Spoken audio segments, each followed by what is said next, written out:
highway. The rain hammered down in relentless sheets, each drop ricocheting off the hood of the man's car as he drove the empty stretch of highway. Through the blur of his wipers, he saw her, a small girl standing alone on the shoulder, drenched to the bone, her dress clinging to her thin frame. She didn't wave or move toward the car, just stood there with her head slightly tilted, her eyes wrong. They weren't just dark, they were voids, bottomless and unblinking. Against his better judgment, he pulled over and rolled down his window. "Need a ride?" he called out.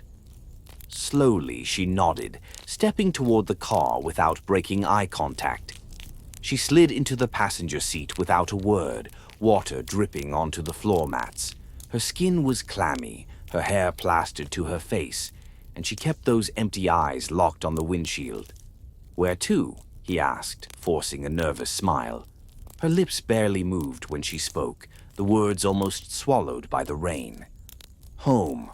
She lifted a hand and pointed down a narrow, overgrown road.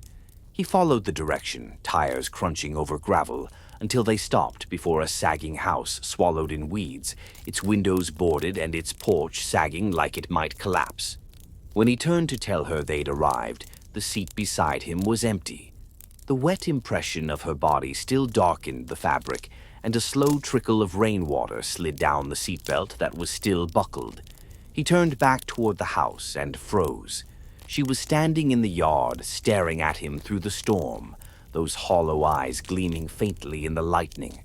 A moment later, she was gone, but the passenger door creaked open on its own, letting in the cold smell of wet earth, and something far older.